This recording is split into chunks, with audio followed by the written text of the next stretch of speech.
Meet Patricia. She's 47. She's a corporate attorney at a multinational firm. Last year, she grossed $435,000. She drives a leased BMW X5. She wears Burberry to client meetings. Her daughter attends a private school that costs $38,000 annually. Patricia has $1,100 in her checking account. Not $11,000. $1,100. She hasn't contributed to her 401k in 14 months because she can't afford it right now. She carries a revolving balance of $62,000 across 4 credit cards. The interest alone costs her $1,400 monthly, more than most Americans pay in rent. Patricia is what we call financially fragile, despite appearing financially successful. And she learned this fragility from the people who loved her most, her parents. According to a 2025 study from the Federal Reserve, 41% of households earning over $500,000 annually report they could not cover a $10,000 emergency without borrowing. Not 41% of middle-class families. 41% of half-millionaire households. Here's the brutal truth Patricia doesn't want to hear. More income doesn't fix a broken relationship with money. It just amplifies it. It gives you a bigger shovel to dig a deeper hole. And the advice her parents gave her about credit cards, advice rooted in a 1970s economic reality that no longer exists, is partially responsible for the hole she's standing in. The lie sounds like wisdom. Credit cards are dangerous. Cut them up. Use cash. If you can't pay for it in full, you can't afford it. This was standard American financial advice for decades. Your parents said it. Dave Ramsey built an empire on it. It feels morally correct, almost virtuous, and it's destroying your wealth-building capacity. Not because the spirit is wrong, consumer debt is toxic, but because the execution ignores how human psychology actually works in 2026. It treats credit cards as the problem when credit cards are merely the amplification device for a much deeper issue. Your inability to delay gratification in an algorithmic economy designed to weaponize your insecurity. I know this because I lived it. In my early 30s, I made $250,000 one year and ended it with less money than I started. I had a Tag Heuer watch I wore twice. I had a gym membership at an exclusive club I visited 4 times in 9 months, costing me $275 monthly. I had a car payment on a vehicle that depreciated $42 every single day. I thought I was winning because I looked successful. I was losing because I had zero optionality. The credit cards weren't the enemy. My parents' blanket rejection of them wasn't the solution either. The real problem was that no one taught me decision architecture, the systematic design of environments that make good financial behavior automatic and bad financial behavior difficult. Lesson 1. Your parents lived in a different economic universe. When your parents were building their lives, credit cards were relatively new financial instruments. The first general-purpose credit card, Diners Club, launched in 1950. Bank America, which became Visa, started in 1958. Your parents came of age when credit limits were low, approval was difficult, and reward structures didn't exist. In 1980, the average credit card interest rate was 17%, but inflation was 13.5%. Real interest rates were barely positive. In 2026, average credit card interest rates are 22%. Inflation is 3.1%. Real interest rates are punishingly high. But here's what changed: the rewards infrastructure. Your parents never had access to cards that returned 2% cash back on everything. They never experienced sign-up bonuses worth $800 in travel. They never had purchase protection, extended warranties, or rental car insurance included automatically. They learned that credit cards were expensive borrowing tools. They're now, if used correctly, wealth transfer mechanisms that move money from financially illiterate consumers to financially sophisticated ones. Lesson 2. The deadbeat strategy your parents never understood. The credit card industry has a term for people like you should become. They call you a deadbeat. Not because you don't pay, because you pay in full every month, extracting rewards while contributing zero interest revenue. You are dead to their profit model.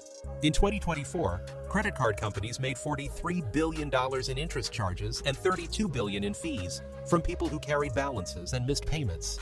They made this money, in part, by offering rewards programs.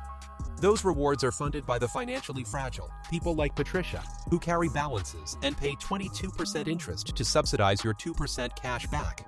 Your parents told you to avoid credit cards entirely. The correct advice is, avoid consumer debt entirely, but leverage credit cards systematically. Lesson 3. The 30-day float is a zero-interest loan. Every credit card offers you approximately 30 days between purchase and payment due date. This is a zero-interest loan from a financial institution.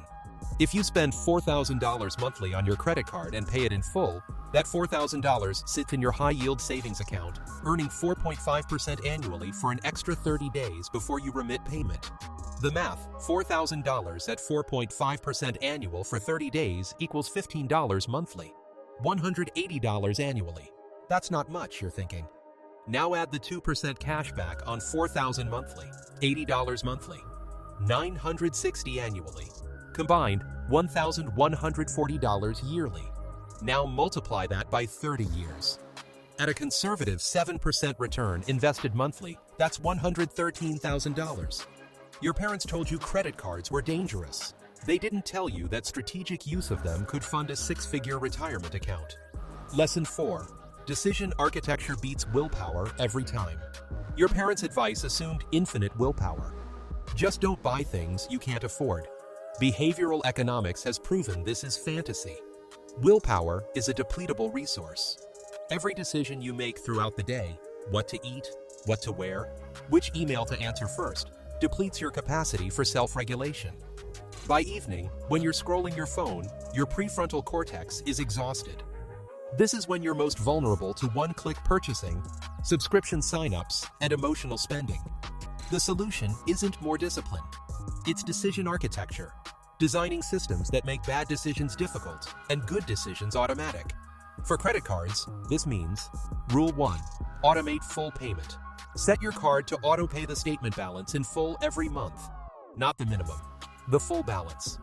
This removes the decision entirely. Rule 2. Separate cards by category. One card for recurring subscriptions, one for business expenses, one for discretionary spending. When the discretionary card hits its self-imposed limit, it goes in a drawer until next month. Rule 3. Enable transaction alerts. Every purchase sends a notification. This creates a micro moment of accountability. That psychological friction reduces impulsive buying by approximately 30%, according to a 2024 study from the Journal of Consumer Research. Lesson 5. Your parents didn't understand the lifestyle multiplier. Here's what happens when Patricia buys a luxury vehicle. The car payment, $950 monthly. The insurance premium increase, $220 monthly. The premium fuel requirement, $60 additional monthly. The higher registration fees, $130 annually or $11 monthly. The maintenance costs for European parts, averaging $140 monthly. The psychological permission to buy car accessories, floor mats, ceramic coating, $230 the first year. Total monthly cost of a car payment, $1,611.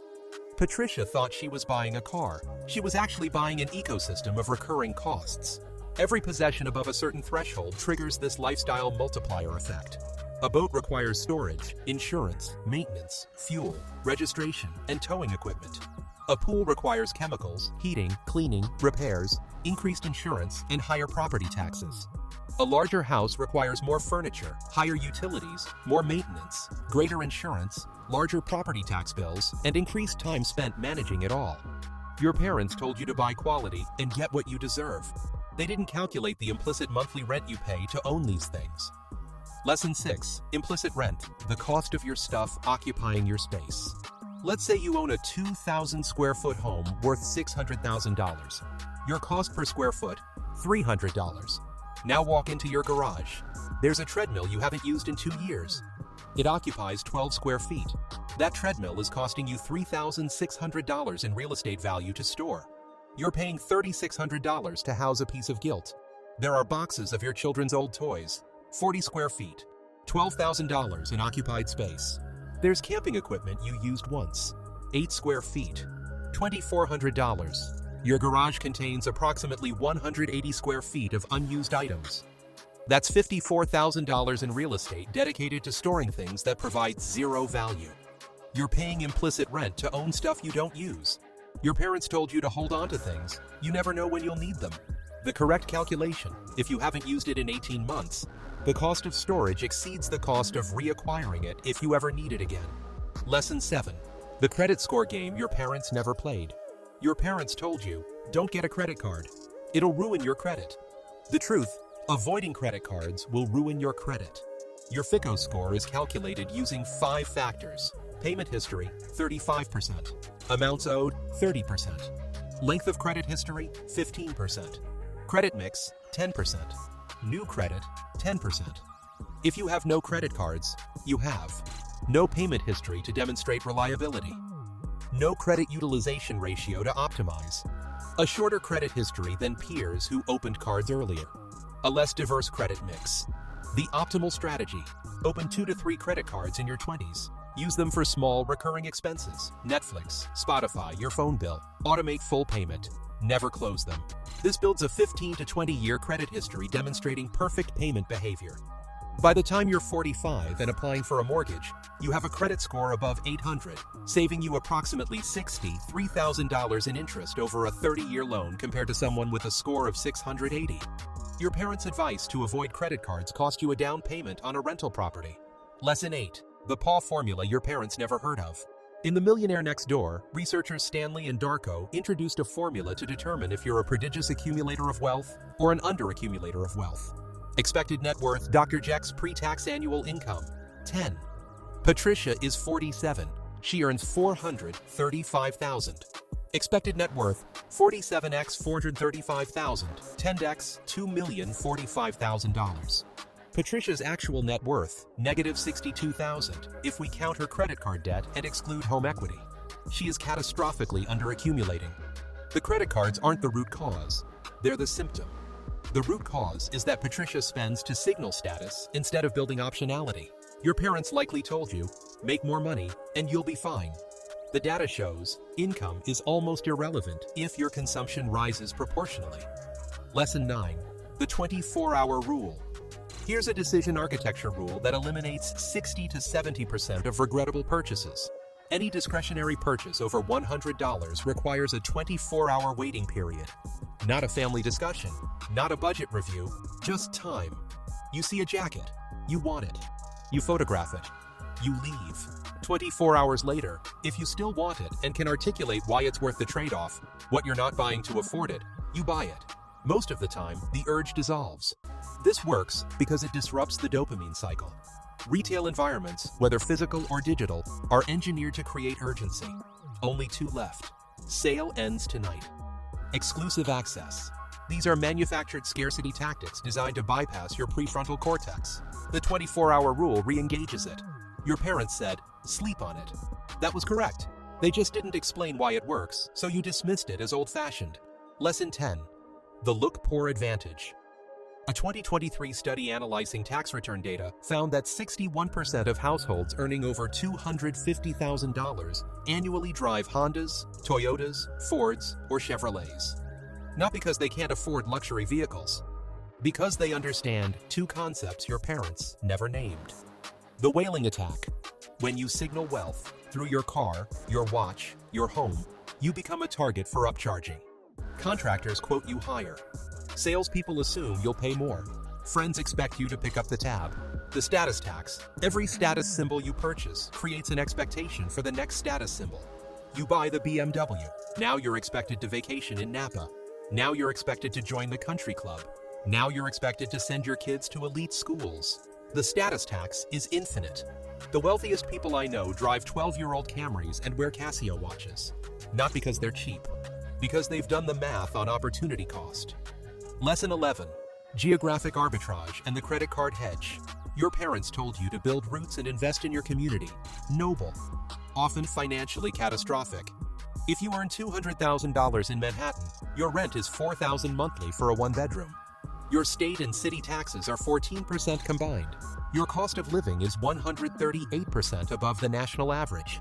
If you earn $140,000 remotely in Raleigh, your mortgage on a 3-bedroom house is $2,000 monthly. Your state tax is 4.75%. Your cost of living is 6% below the national average. You are wealthier in Raleigh on $140,000 than in Manhattan on $200,000. This is geographic arbitrage. Now layer in the credit card strategy. You're traveling to see family twice a year. Those flights cost $800 round trip. With a travel rewards card that offers 2 points per dollar on travel, you spend $1,600 annually on flights, earn 3,200 points, which convert to a free flight next year. You've reduced your annual travel cost by 40%. Your parents stayed in one place their entire lives and paid full price for everything. You have the tools to optimize location and spending simultaneously. Lesson 12. Catch-up contributions and the 50-year-old panic. Patricia stopped contributing to her 401k to afford her lifestyle. She's 47. If she had maximized contributions from age 30 to 47, even at the older limits before 2026, she'd have approximately $670,000, assuming 7% average returns. She has zero. In 2026, the 401k contribution limit is $24,500. For people over 50, catch-up contributions add another $7,500, bringing the total to $32,000. If Patricia starts now, maximizing contributions with catch-up from 47 to 67, she'll accumulate approximately $1.4 million. Not enough to maintain her current lifestyle, but enough to survive. If she had started at 30 and never stopped, she'd have over $3.2 million. The credit card debt she's carrying costs her $1,400 monthly. That $1,400, invested monthly at 7% for 20 years, is $740,000. She's financing a lifestyle today by incinerating her future. Your parents told you to enjoy life while you're young. They didn't tell you the math on compounding regret. Let's reframe everything. Wealth is not your net worth. Wealth is not your income. Wealth is not your home equity or your retirement account balance. Wealth is optionality. Optionality is the number of months or years you can say no. No to the promotion that requires 80-hour weeks. No to the client who disrespects you. No to the job that misaligns with your wiring. No to the relationship that drains you. Patricia has zero optionality. She cannot say no to anything. She is enslaved by her own consumption. The credit cards are not the villain. Her parents' advice to avoid them entirely was incomplete. The real issue is that no one taught her to use financial tools strategically while designing a life that doesn't require constant status signaling. Here's what changes everything. Stop measuring success by what you own. Start measuring it by what you can walk away from. The person driving the paid-off Honda Accord with $800,000 in index funds is wealthier than the person driving the leased Range Rover with $60,000 in credit card debt. Not because of the car. Because one of them can quit their job tomorrow and survive for a decade. The other can't survive 90 days. Your parents were right that consumer debt is toxic. They were wrong that credit cards are inherently dangerous. The danger is not the tool. The danger is using the tool without a system. Here's your one shift. Implement the 24-hour rule starting today. Any purchase over $100 waits 24 hours. No exceptions. If this resonates, if you're ready to move from fragility to optionality, comment one word below: deadbeat. Not because you don't pay your debts, because you've become useless to the profit model designed to keep you trapped. You've chosen freedom. Like this shift? Hit that like button to help more people see it. Share this with one person who needs to break the cycle. And don't forget to subscribe for more systems that turn financial fragility into total freedom.